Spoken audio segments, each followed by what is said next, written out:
Vivimos en un mundo en constante cambio que usted merece entender, porque es imposible interpretar la realidad que vivimos sin conocer cada uno de sus colores. Porque muchos son los tonos de la actualidad. Presentamos Matices.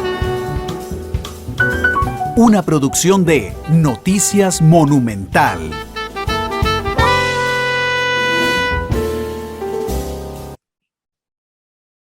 Hola, ¿qué tal? Muy buenas tardes, bienvenidos a Matices. Yo soy Randall Rivera. Muchísimas gracias por acompañarnos en este programa de jueves de Matices. Muchas gracias por estar con nosotros. Creo que todos los que vemos, escuchamos, leemos noticias, estamos muy abrumados por el tiroteo, la matanza que ocurrió en los Estados Unidos, que ha venido siendo el país que más tiroteos registra. Y la última en una escuela con más de 20 personas fallecidas, una persona fruto del acoso escolar, había sido acosado cuando estudió justamente en esa escuela, pero además con una serie de circunstancias. Texas había aprobado recientemente una legislación que permitía, facilitaba la compra de armas. Este muchacho compró 2 fusiles cuando cumplió 18 años la semana pasada y anunció en redes sociales su intención y acabó lamentablemente con la vida de 19 niños. Don Álvaro Ramos, que es experto en seguridad, nos acompaña esta tarde. Don Álvaro, ¿cómo le va? ¿Qué tal? Muy buenas tardes, don Randall, muy buenas tardes a todos y todas los que nos escuchan y nos ven. Es un gran gusto hablar con usted sobre todos los temas que siempre usted crea matriz de opinión. Muchas gracias más bien por invitarme. Muchas gracias, don Álvaro, por estar con nosotros. ¿Qué le parece esto que pasó en términos generales en Estados Unidos? Sí, es una constante, ¿verdad? Preocupante desde todos los puntos de vista. En primer lugar, no es un caso aislado, es un caso uno de 212 durante lo que lleva el año 2022, 2022, así es que es un caso que se repite y se repite una y otra vez en los Estados Unidos. Una característica que uno también ve cuando lo va siguiendo, como usted, estoy seguro usted y todas las personas preocupadas por la violencia hemos estado siguiendo, es que son personas jóvenes o muy jóvenes los que lo están llevando a cabo ya desde hace rato. No es algo especial. Estos crímenes horribles, masivos, estas masacres contra personas inocentes, ya sea por su raza, por su religión, hemos tenido eso, por sus condiciones sociales, y últimamente no hay ni siquiera explicación porque es contra escuelas, como el caso, en este caso primarias. Es absolutamente inaceptable lo que pasó. Lo vemos que son personas extremadamente jóvenes, sin ningún motivo, para efectos de, por ejemplo, este último masacre. Tenemos motivos, por supuesto, espurios, no aceptables, en el caso de Búfalo, que es también muy reciente, otra persona de 18 años, igual que la que hizo esto ayer, eh, era por razones claramente raciales. Entonces uno empieza a perder el norte de cómo seguirle el tracto, cómo tener un observatorio de violencia de este tipo, precisamente para evitarlo en Costa Rica o evitarlo en cualquier parte del mundo. Y cuesta mucho porque el presidente Biden, creo que un acto, me parece a mí correcto, estaba señalando la problemática que tienen los Estados Unidos con el terrorismo interno propio, nativo, directo de ellos, y él lo vinculaba con bastante justificación en los supremacistas blancos, ¿verdad? Siempre habían sido muy violentos, siempre tienen una actitud contra las minorías, contra las personas de color, etcétera. Y entonces uno dice, bueno, ahí hay una motivación histórica, no aceptable, espuria, pero sabemos seguir eso y hasta las agencias de inteligencia internas de los Estados Unidos, el FBI particularmente, que tiene esa capacidad de seguir el tracto a los grupos violentos, a las mafias, a las pandillas y a los grupos de este estilo antisistema, pues ya venía seguro teniendo síntomas de enfermedad, de que los grupos locales son los que realmente en una inmensa mayoría estaban causando los supremacistas blancos en todas sus diferentes variopinto colores y coloraturas, estaban causando esta violencia. Y es cierto, eso es verdadero. El de ayer no corresponde a este panorama y fue gravísimo. Vamos por 19 muertos y 2 niños y 2 educadoras en este caso. Eso es inaceptable, que los niños no puedan ir a la escuela primaria porque están en peligro de muerte. Entonces, ninguna sociedad puede tolerar esto. Otra cosa que uno observa con claridad, me propuse verlo, parte de la edad, que como le digo, en los últimos casos, todos, el mayor tenía 35 años, la inmensa mayoría en los 20 y ahora bajamos de edad, lo cual me llama la atención porque eso implica una enfermedad directa en la sociedad, un problema que a lo mejor en estos casos tan violentos y tan jóvenes teníamos que empezarlo a relacionar también, no solo con eso, pero tendremos que agregar el elemento que ha causado un gran estrés emocional y hasta psiquiátrico, diría yo, si se puede usar esa palabra, en la sociedad estadounidense, que es la pandemia. Las condiciones de pandemia crearon condiciones de violencia normal en la sociedad, si es que se puede hablar de violencia normal, en el sentido que las personas mucho más irascibles, más difíciles en sus relaciones laborales, cosas de ese estilo, más amenazadoras. Esto es otro nivel completamente injustificado e injustificable. Por supuesto que el otro elemento que hago resaltar en los últimos, y lo estudié, incluyendo es que todos tenían conductas perfectamente claras de violencia.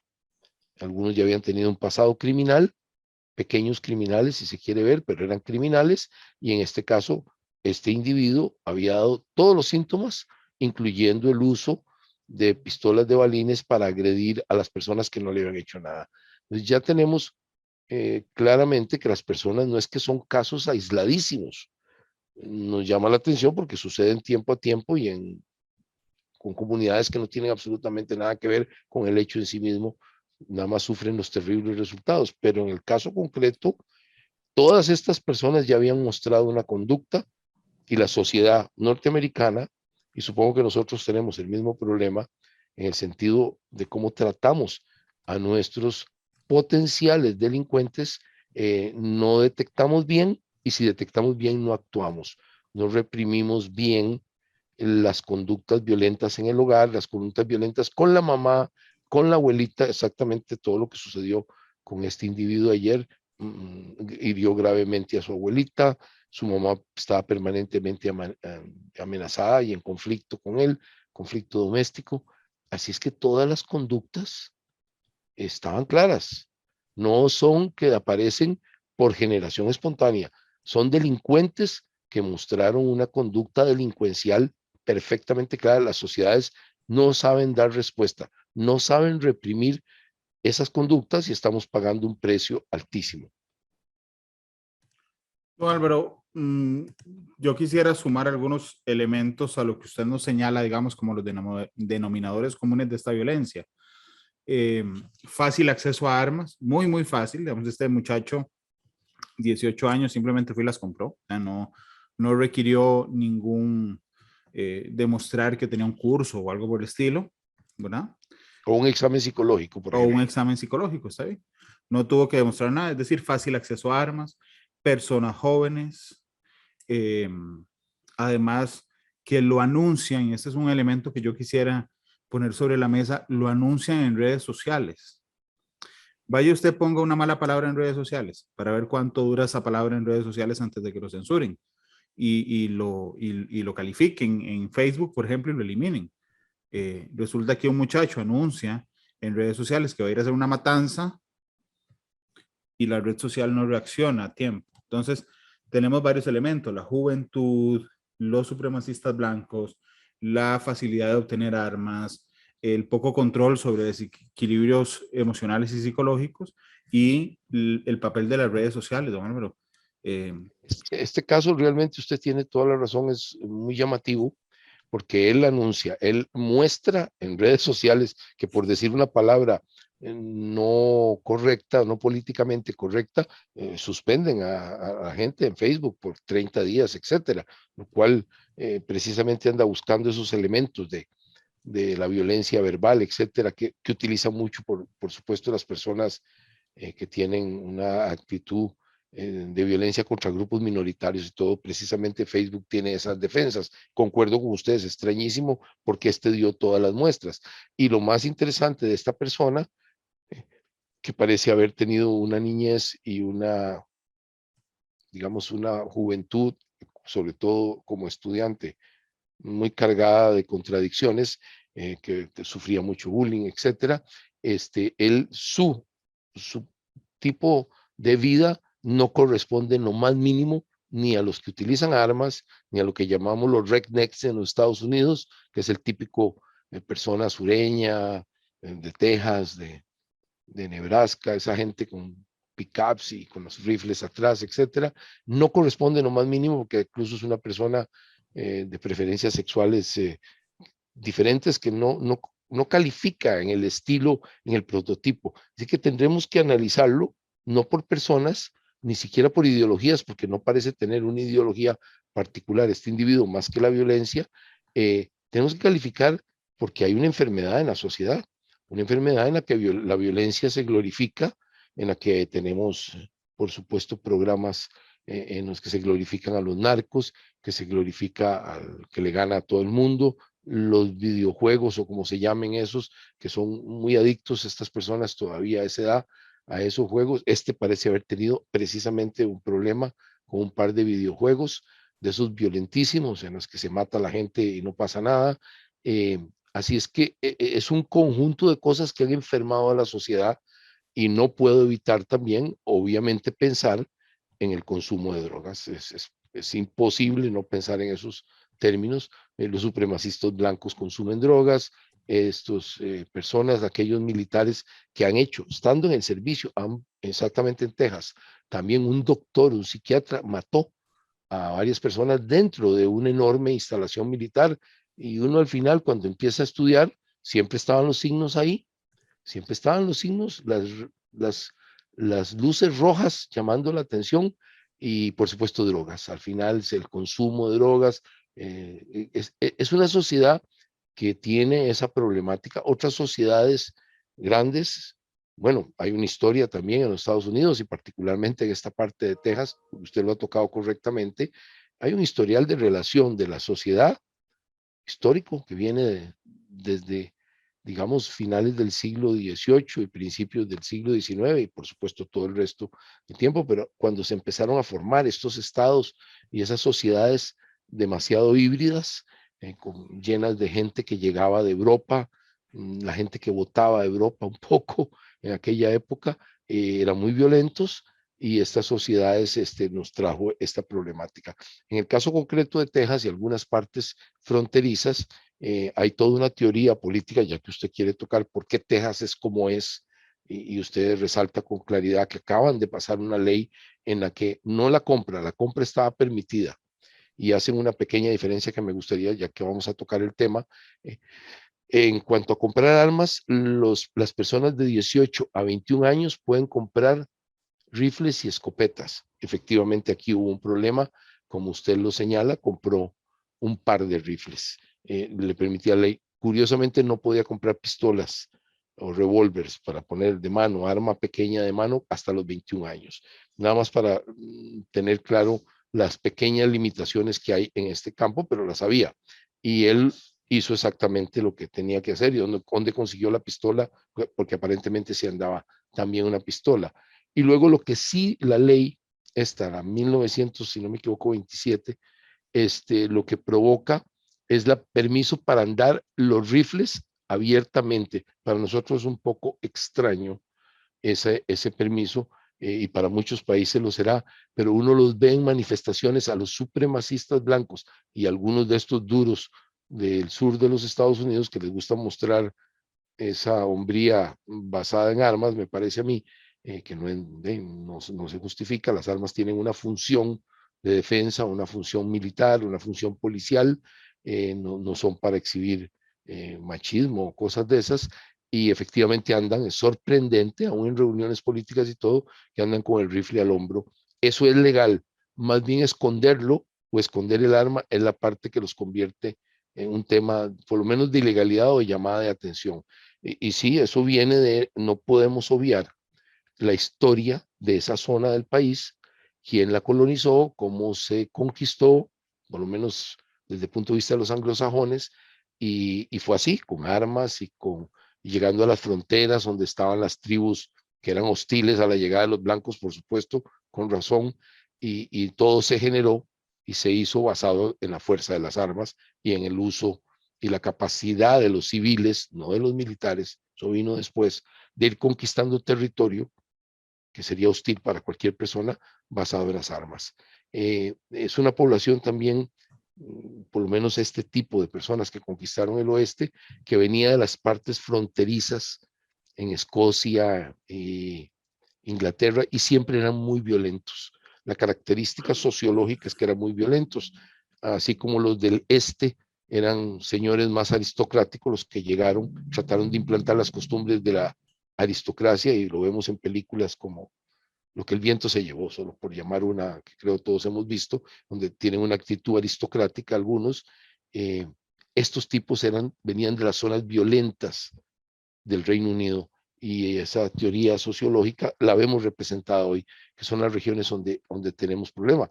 En Búfalo no es este el problema, lo que acabamos de vivir, igual una masacre terrible, es de orden racial, y esa es una fricción que se ha vivido en Estados Unidos desde la guerra civil, desde que se terminó la guerra civil en los años 60, 1860 y pico, 60, se generó esta fricción en que el sur perdió y se generó una idea de que había que restringir a las personas de color para seguir manteniendo esos privilegios que tenían las clases, sobre todo dirigentes del sur, que eran más aristocráticas, y generaron este tipo de violencia que hasta el día de hoy tenemos. Y no podemos obviar también las violencias, porque no podemos quedarnos solo en la violencia civil de los criminales, las bandas en Los Ángeles, los grupos criminales en Nueva York, en Long Island, la mafia rusa, la mafia jamaiquina y por supuesto la frontera con México, que es como decir la frontera con Latinoamérica, que está cargada enormemente de grupos criminales de todo tipo, desde el coyotaje hasta los más grandes narcotraficantes, pasando por todo tipo de piratas que venden cosas pirateadas, etcétera. Todo esto, estamos hablando de un país complejo, es un imperio, no es un país.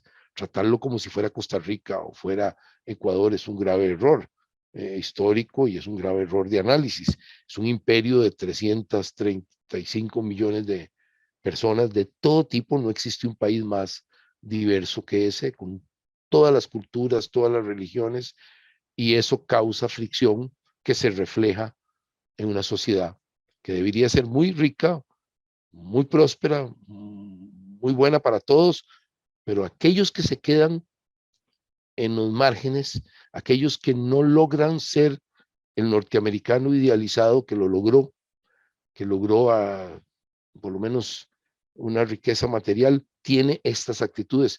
Y este individuo de apellido lamentablemente Ramos, como el mío, se considera un tipo marginal, se consideró que su familia lo había segregado, su mamá, su abuelita lo trataban bastante duros, particularmente su mamá, tenía una pésima relación, y tenemos esta tragedia porque de ahí vienen los Estados Unidos, una generación antes que nosotros, había sufrido lo que estamos sufriendo nosotros ahora, que es la desintegración familiar, en la que las familias están muy, muy, muy desintegradas, y los que sufren más esa desintegración son los jóvenes, particularmente los varones jóvenes que no tienen cohesión disciplinaria en el hogar, se pierde mucho, y tenemos la violencia. En Costa Rica tenemos esa violencia también, y la vamos a sufrir constantemente más y más en el camino. Pero en Estados Unidos es un problema social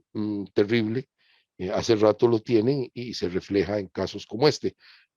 La posibilidad de que un muchachito de 18 años compre dos rifles, uno de ellos por lo menos creo que un AR-15, que aquí sería imposible para un muchacho de 18 años comprarlo, refleja definitivamente una sociedad que, que, que no ha logrado controlar a sus violentos. y que tienen acceso a cosas que lamentablemente estamos sufriéndolo. No era para defenderse, no era para defenderse de delincuentes, no era para defender un negocio, un hogar, una comunidad, sino para atacar. Y hay una diferencia enorme en eso, en las culturas, la costarricense, por ejemplo, o la española, o la finlandesa, o la noruega, para decir culturas que han tenido el uso, y la cultura norteamericana, en donde la posesión de esa cantidad gigantesca son 392 millones, calculan los expertos, de armas que hay en los Estados Unidos. La inmensa mayoría la tienen gente normal, que nunca incumple con la ley, que lo usan para deporte o para defender su hogar o su negocio, o que tengan que transitar por carreteras enormes y larguísimas en soledad. No hay nada de malo en eso. Si agarramos el número de ciudadanos, son 335 millones, el número de armas, 392 millones, son 120 armas por cada 100 habitantes. En los Estados Unidos, el país que tiene más en el mundo, los incidentes estadísticamente hablando, ya en la estadística no serían tan representativos, lo que son absolutamente inaceptables e insidiosos, y las víctimas son increíblemente inaceptables, que personitas que estaban en su escuela primaria sean víctimas de esta violencia. Pero uno puede ver que es una enfermedad social. Definitivamente ellos tienen que ver qué hacen con eso, porque no pueden continuar con ese tipo de violencia. Además, tenemos que sumar el aspecto político. Se vuelve una cuestión ideológica. Los grupos de lo que llamaríamos las aguas saladas, tanto el este de los Estados Unidos, Nueva Inglaterra, Nueva York, etcétera, como California, que es el estado más importante en todos los sentidos, tienen una cultura urbana o suburbana que es más antiarmas, para decirlo de alguna manera. Políticamente son más lo que ellos llaman liberales, es decir, más cercanos al Partido Demócrata, que últimamente se ha declarado con armas. Y el grupo que es más rural, más estilo norteamericano de películas, como Iowa o Arkansas o North Dakota, y por supuesto Texas, que es famoso por sus vaqueros, etcétera. Esos grupos más folclóricos, si quiere usted llamarlo, norteamericanos, que se consideran más super norteamericanos, son pro armas y son más republicanos. Entonces, también tenemos una división de carácter político que no es nada fácil de arreglar. Es una medición de fuerzas. En el medio de todo esto, tenemos a la National Rifle Association, que es digamos, la asociación más importante del mundo, si se quiere ver, privada desde el punto de vista de su fuerza política, de lo que influye tanto a nivel local como a nivel nacional en las elecciones de los Estados Unidos, y mete su agenda fuerte de que la gente tiene derecho a tener las armas y que son los delincuentes a los que hay que quitarle las armas y a los que hay que meter a la cárcel, y están de acuerdo con la pena de muerte, etcétera, etcétera. Contradicciones como ese estilo, por ejemplo, si este tipo hubiera estado vivo, para ponerle un ejemplo, hubiera quedado vivo, no fue así. Lo ultimaron las autoridades, que me parece hicieron lo correcto para acabar con semejante estropicio que estaba haciendo. Y usted hubiera tenido igual contradicción, porque los republicanos y los pro armas dirían: ejecútenlo en la silla eléctrica, sin ningún problema, o con inyección intravenosa para que sufra la pena de muerte. Un individuo así merece. Y entonces los mismos grupos que están contra las armas inmediatamente se contradicen y dicen: no, la vida es sagrada de este tipo y no debe ser ejecutado. Los Estados Unidos tiene contradicciones extraordinarias en ese sentido, y esas contradicciones las seguiremos viendo reflejadas en cosas terribles como las que estamos viendo. Don Álvaro, yo no pretendo, por supuesto, generar una discusión ideológica en el programa, y usted sabe lo que lo respeto, y además lo que me entretiene en los programas con usted. Tiendo a creer, no recuerdo si lo hemos hablado con esta apertura, que usted es un defensor de la aportación legal de armas, ¿verdad? O sea, ideológicamente hay dos posiciones. Una, que solo puedan tener armas aquellos que las necesitan, yo estoy en esa. Y otra parte que dice: no, cualquiera que pueda tenerlo, que tenga la aptitud y los requisitos legales, tiene derecho a tener armas. Creo que usted está en esa, si no me aclara, por favor. Sí, Pero, con mucho gusto. Sí, con mucho pero, gusto. pero en momentos así, si está en esa, don Álvaro, no reflexionan, le pregunto con todo respeto, sobre los riesgos que conlleva pensar así, don Álvaro. Sí, le voy a explicar cuál es mi posición. Tenemos que ubicarnos en Costa Rica, no estamos en los Estados Unidos. Estados Unidos también ha hecho guerras fuertes, recientes, ¿verdad? Como Afganistán o las del Golfo, las 2 veces que estuvo en el Golfo y ha estado en otras aquí cerca en Panamá, para poner cosas cercanas. Nosotros nunca hemos tenido esa, digamos, ese panorama de violencia institucional, militarizado, etcétera. Así es que Costa Rica y los Estados Unidos no son lo mismo. En nuestras tradiciones democráticas y nuestras tradiciones de la población civil, cómo se comporta es diferente. Nosotros estamos enfrentando, y no de ahora, de hace un ratillo, grupos criminales perfectamente armados que sí atentan contra la población civil y particularmente tenemos ejemplos constantes de atentados contra estaciones de combustible, contra los mini supermercados que llamamos de personas orientales, etcétera. Es una constante eso en la región atlántica, aquí en el área de Pavas, en el área de San Felipe Alajuelense, por decir una y otra vez se repite sin parar. No tengo que enseñarle a usted ni a nadie eso porque son noticias, creo que ya ni salen en las noticias de la cantidad de asaltos, etcétera, en el área de Guapiles. Yo soy partidario absoluta y totalmente que las personas que cumplan con los requisitos de la ley, que son muy diferentes a los de Estados Unidos, completa y totalmente diferentes a los de Estados Unidos, aquí se pasa por todo un tamiz, por todo un filtro bastante fuerte y bastante lento, por cierto, en el que se cumplen con todos los requisitos que creo yo son más allá de apropiados, están en lo correcto, y las personas tienen una limitación en la posesión de armas y una limitación todavía más clara en la posibilidad de portarlas legalmente. No nos preocupemos por el momento de los ilegales, los delincuentes y los que deciden tener armas ilegales en su casa o portarlas ilegales. Esos están fuera de la ley y concuerdo con usted, el que está en esa circunstancia, el que es un asesino, un sicario, un asaltante o un tipo que desea violar la ley portando armas tanto ilegales como legales, pueden ser legales y la portación es ilegal, pues está fuera de la ley y debe ser castigado y soy partidario completamente, absolutamente que se le aplique la ley. Las personas que deciden cumplir con la ley es una necesidad. Yo creo que a nadie le gusta andar armado como tal, no es una cosa ni cómoda ni bonita, por decirlo de alguna manera.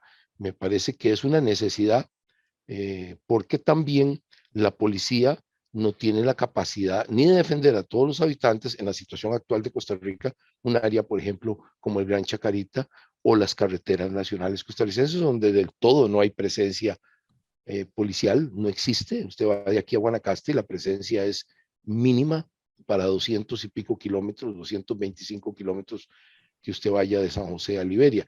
La posibilidad de defender que alguien a usted lo auxilie desde el punto de vista del Estado es nula, básicamente, por ejemplo, en esa carretera de noche, para ponerlo. Y la capacidad de los delincuentes ha aumentado enormemente y la utilización de armas.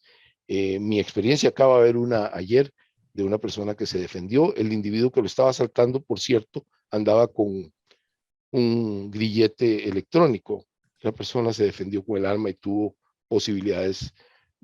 Por suerte, el ciudadano honesto, armado, pudo defenderse. Yo sí creo personalmente que si usted decide, soy respetuoso de eso.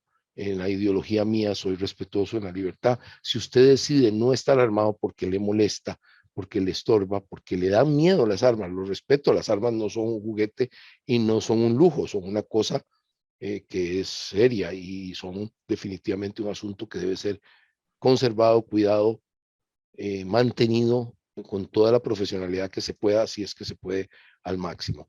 Si usted decide no estar armado y soportar el ataque de los delincuentes y rendirse ante los delincuentes, rendir su casa, rendir su negocio, rendir ahí donde está usted, por ejemplo, o en la televisión en que usted trabaja, que pudieran entrar los delincuentes a hacer y no presentar ninguna resistencia, yo respeto eso, no lo comparto.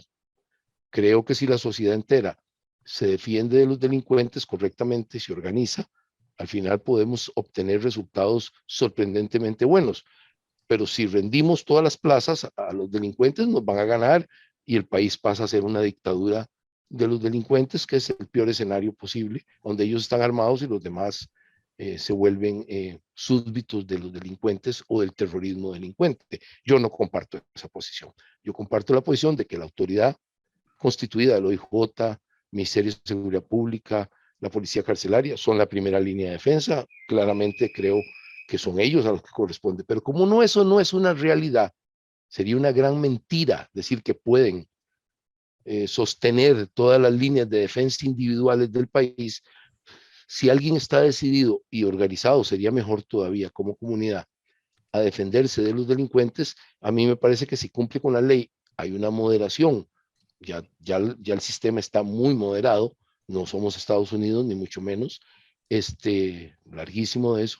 A mí me parece que está correcto que las personas cumplan con la ley. Yo he estado por más de 50 años, he tenido esa opción y tengo amigos también muy queridos y muy viejos en el tema y nunca han cometido un delito ni nada. Lo que sí he visto es el incremento de los delincuentes y la capacidad que tienen de accionar contra el ciudadano indefenso. Particularmente me molesta la capacidad que tienen para accionar contra las mujeres.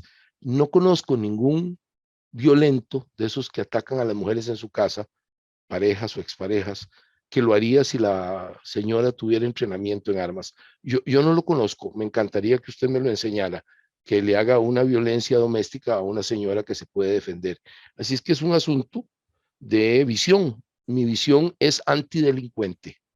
Todo lo que se pueda hacer contra los delincuentes para frenar su accionar va a contar con mi respaldo ideológico, mi respaldo legal, mi respaldo político y personal. Es decir, el uso de todos los tipos defensivos electrónicos, estoy absolutamente de acuerdo, alarmas, todo lo que se pueda utilizar.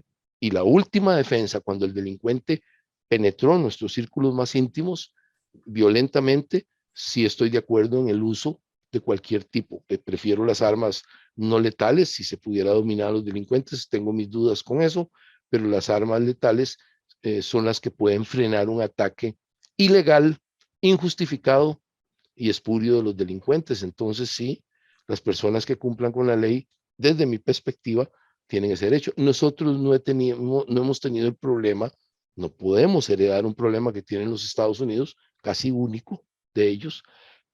Nosotros no tenemos esa problemática de esos loquitos disparándole a todo el mundo. Tenemos a los delincuentes disparándole a todo el mundo. Esto sí lo tenemos, clarísimo. Nada más basta verlo, las noticias todos los días. Eso sí, sicarios, etcétera. Y si lo que pretendemos es, para que no hayan sicarios, desarmar a las personas que cumplen con la ley, me parece que hay una contradicción desde todo punto de vista ahí. Nosotros no tenemos los problemas que tienen, ni tampoco tenemos problemas políticos que han tenido o de sicariato masivo de delincuentes dominando regiones enteras, como en algunas partes de México o de Colombia, cuando estuvo en su apogeo la guerrilla o las guerrillas, que sí, había una violencia institucionalizada de tipo ideológico. Nosotros no tenemos nada de eso. Nosotros tenemos un problema delincuencial. Los delincuentes tratan de imponer su voluntad sobre la población civil. Si alguien de esa población civil los puede repeler, porque la policía no puede en todos los casos, en casi ningún caso lo puede llegar a usted a auxiliar cuando hay un ataque directo, porque los términos en los que se puede hacer interdicción policial se miden en 15 minutos, 13 minutos, 18 minutos, esos son los términos más o menos urbano, con urbano o rural, ni siquiera entremos en discusión, no se puede medir. Usted no puede ser defendido por la policía si está en una finca o está en una carretera rural o en las carreteras nacionales. Simplemente no existe ese auxilio. Momentáneo no. Ya cuando llegan, ya ha pasado el evento y usted probablemente o sufrió algo muy serio o algo mucho peor que eso, hasta la muerte. Entonces yo sí soy partidario. Eso es como decir que porque existen los bomberos, ¿para qué quiere usted los extintores? Es exactamente lo mismo, básicamente lo mismo. Álvaro, por supuesto que entiendo su punto de vista. Sin embargo, hay otra característica de la que usted nos habló, que es la facilidad de conseguir armas. Por eso cuando entablé la discusión ideológica, le decía que hay quienes, usted es uno, defiende la aportación legal con todos los requisitos de una persona apta para portar armas. En Estados Unidos, lo vimos en Texas, por ejemplo, digo que un chico de 18 años pueda comprar 2 escopetas, pues pareciera no tener un razonamiento. Alguno, incluso usted resalta la contradicción de que no puede andar pistola de mano. Eh, No puede comprarla, no puede no puede comprarla, sí, comprarla. señor.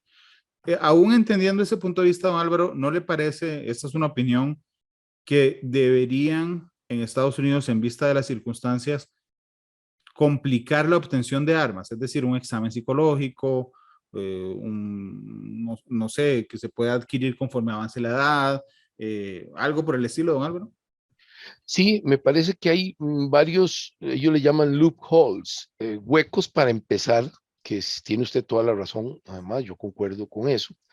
Por ejemplo, hay ferias de venta de armas. Aquí empecemos por un problema seriosísimo que ellos tienen, que por supuesto nosotros y la inmensa mayoría de los países no lo tienen. Para darle a usted la razón en lo que está diciendo, completamente la tiene. Entonces, se arman ferias como las del agricultor, textualmente como las del agricultor de nosotros, que no hay ningún problema desde el punto de vista social y mucho menos de violencia, todo lo contrario, son deseables, tanto para el público como para el productor y para el intermediario aquí en Costa Rica. Bueno, ahí se arman ferias igualitas, así con stands de tipo así como aquí se venden verduras, ellos venden rifles, escopetas, pistolas usadas y nuevas y accesorios y por supuesto munición. Se alquila un gimnasio en Texas o en California misma. Yo lo vi en algún momento, creo que ahora lo han un poquito más restringido, pero en Florida lo vi muchas veces y venden, todo el mundo vende las armas que quiere y las que no quiere sin ningún registro. Efectivamente, eso parece ser el paraíso de las personas que quieren comprar armas, pero se convierte en una adquisición de un bien que tiene su relevancia, digamos, social y su relevancia en materia de peligrosidad, que la tenga cualquiera, un delincuente lo huele, y efectivamente ese es un problema que ellos han tenido y que les ha costado muchísimo resolver, y creo que es un tema, usted tiene razón, tienen que entrarle eso que cualquiera. Luego, la posibilidad de comprar armas vía correo, vía órdenes compradas en lugares, así como comprar usted manda a traer un perfume, efectivamente por ahí tienen que empezar a revisar si eso no está causando que un individuo como este termine adquiriendo armas. Y lo último es que desde hace rato vienen trabajando dos cosas que son interesantes desde el punto de vista si tienen unos resultados. Uno es el chequeo del FBI, que daba, si no me equivoco, si no recuerdo, 3 días de tiempo para que no le entregaran el arma cuando llegaba a comprarlo, si aparecía en algún registro. ¿Cuánto han aflojado eso por presión de las, digamos, de los proarmas? ¿Y cuánto se ha perdido? O si está funcionando bien, yo tengo mis dudas, si está funcionando bien. Si funcionara bien, con contrainteligencia buena y buena información, ellos tienen la capacidad tecnológica para tenerla y el FBI de sobra la tiene y las policías locales también, pero de sobra tienen esa capacidad. Este individuo de ayer hubiera salido, que había tenido actitudes violentas contra personas normales que no le habían hecho nada, y el anterior también hubiera salido, que era un delincuente. Entonces, estamos hablando de los dos residentes, ni hablemos de los demás, todos salen siempre manchaditos. Ellos tienen un problemilla como el de nosotros, que tendemos a pasar por alto los primeros actos criminales, las primeras violencias. Estamos hablando de varones aquí en su inmensísima mayoría. Clarísimamente podemos dejar a las mujeres completamente afuera de este panorama y nos podemos concentrar en varones jóvenes. Y entonces, pues vemos claramente que sí, ahí hay un problema, el chequeo, el que ningún delincuente, aunque sea menor, tenga derecho ni a comprar ni a portar armas, yo estoy absolutamente de acuerdo con usted y con cualquiera que esté. Ninguno, el que tenga la más mínima mancha de delincuencia no puede ni tener, ni comprar, ni vender, ni portar. Está fuera de circulación, perdió el derecho. Dos, los que tengan violencia doméstica, es muy peligroso. Así es que para proteger a las mujeres, particularmente a los niños y a las personas mayores, es el caso que nos sucedió ayer con la abuelita de este individuo, todos los que tengan verdaderamente un récord de violencia no pueden tener armas. ni pueden portarlas, ni pueden transferirlas, ni pueden nada. Su actitud los inhibe completamente de tener. Y luego podemos restringir a que los extranjeros no puedan tener armas porque no conocemos realmente cuál fue su comportamiento antes de llegar a Costa Rica. Y podríamos ver otros grupos, tal vez que hayan mostrado algunos indicios de violencia verbal, de violencia ideológica contra minorías, contra sectores de la sociedad, tampoco tienen. Entonces, solo las personas que estén absolutamente centradas, que tengan una misión en la vida correcta, que se les conozca su background, como se dice en inglés, es decir, su récord personal, tienen esa posibilidad. No puede ser cualquiera, porque como este individuo, por supuesto, yo no estoy de acuerdo con eso. Este individuo claramente no tenía derecho a tener armas. Don Álvaro, permítame hacer una pausa comercial. Nos quedan 10 minutos de programa. Ya regresamos para seguir hablando con el experto en seguridad, Álvaro Ramos, de lo que ha ocurrido esta lamentable noticia en los Estados Unidos. Ya volvemos.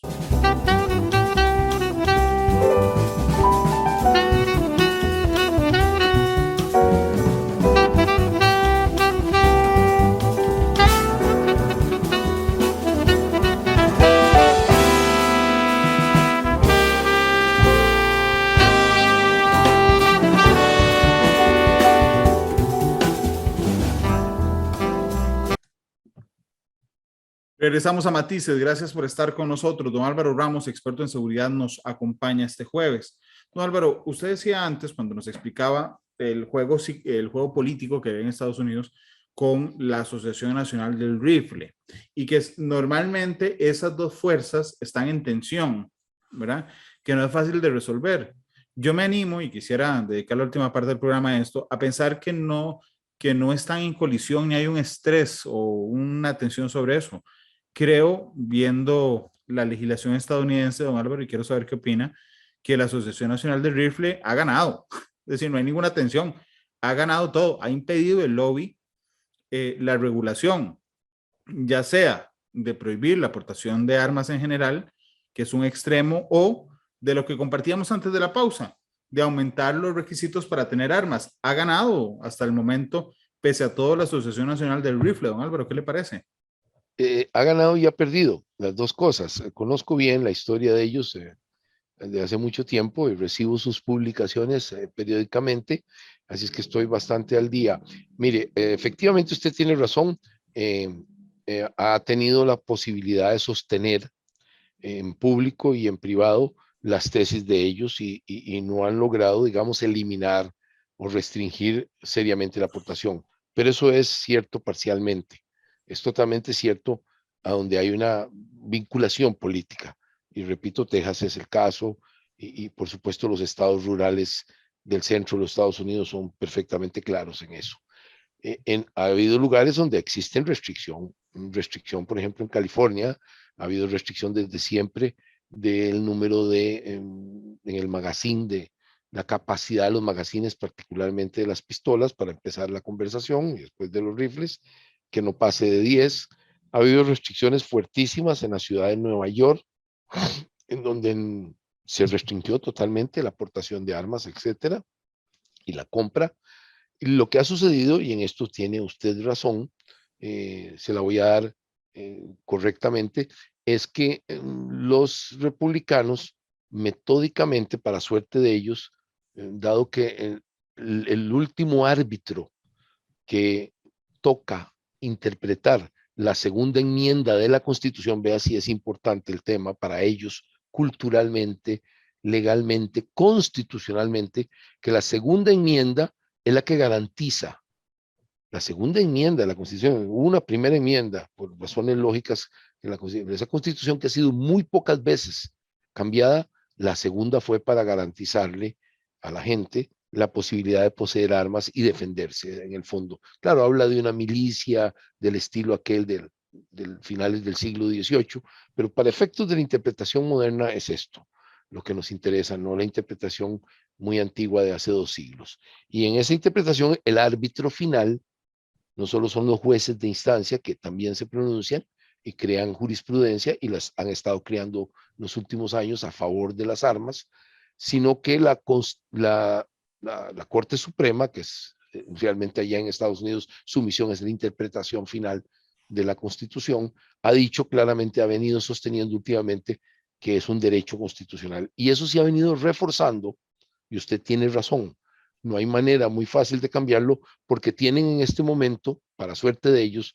porque algunos viejísimos jueces de la Corte Suprema, porque duran una eternidad, son de por vida los jueces y solo se retiran cuando están muy enfermos o se mueren. Esos jueces fueron sustituidos en un periodo en que habían republicanos en la Casa Blanca, que son los que someten a consideración el nombre de los jueces de la Corte Suprema y también de los jueces federales, pero quedémonos con la jueces de la Corte Suprema. Y esto causa que en este momento sucede un fenómeno que por muchos años no había sucedido. Hay una supermayoría conservadora en la Corte Suprema. Tienen mayoría clara las personas que piensan en la segunda enmienda como un derecho constitucional, y entonces han venido más bien desvistiendo las políticas que habían tenido algunas partes de Estados Unidos de que se restringiera más o menos el planteamiento suyo, siguiendo su planteamiento que tiene mérito en el sentido de que se puede conversar de eso, definitivamente son temas a conversar. Y así lo hicieron. Algunos lugares de Estados Unidos políticamente dominados por los demócratas empezaron a reducir. La ciudad de Nueva York es el mejor ejemplo y el estado entero de California el otro gran ejemplo. Y ahora con la Corte Suprema bajo comando absoluto de grupos muy conservadores, esto, volviendo al tema ideológico, se considera parte de la guerra ideológica, de la batalla de culturas contra culturas que tienen ellos, y en ese sentido mantienen la tesis de la posición de las armas y consideran que individuos como el de ayer y los que hacen masacres, pues son criminales que usted no castiga al ciudadano común y corriente de Nebraska que anda cazando palomas con su escopeta, que es una cosa de costumbre ancestral de ellos en las partes rurales, no lo va a castigar, lo va a dejar sin armas, sin poder cazar, sin poder defenderse de animales, por ejemplo, peligrosos. Esos que viven en esas zonas rurales se encuentran de vez en cuando con osos y cosas de ese estilo. Es una forma de vida para nosotros es un poquito diferente. Por supuesto, Costa Rica no es lo mismo exactamente que esas llanuras, etcétera. Y entonces que por un poco criminales que deben ser castigados, en eso están de acuerdo los republicanos, duro y fuerte, usted castigue a la población en general, que además son los que les dan los votos a ellos. Es un tema mayor. Además vienen las contribuciones en las campañas. La National Rifle Association y los productores de armas contribuyen abiertamente a campañas específicas y a contracampañas.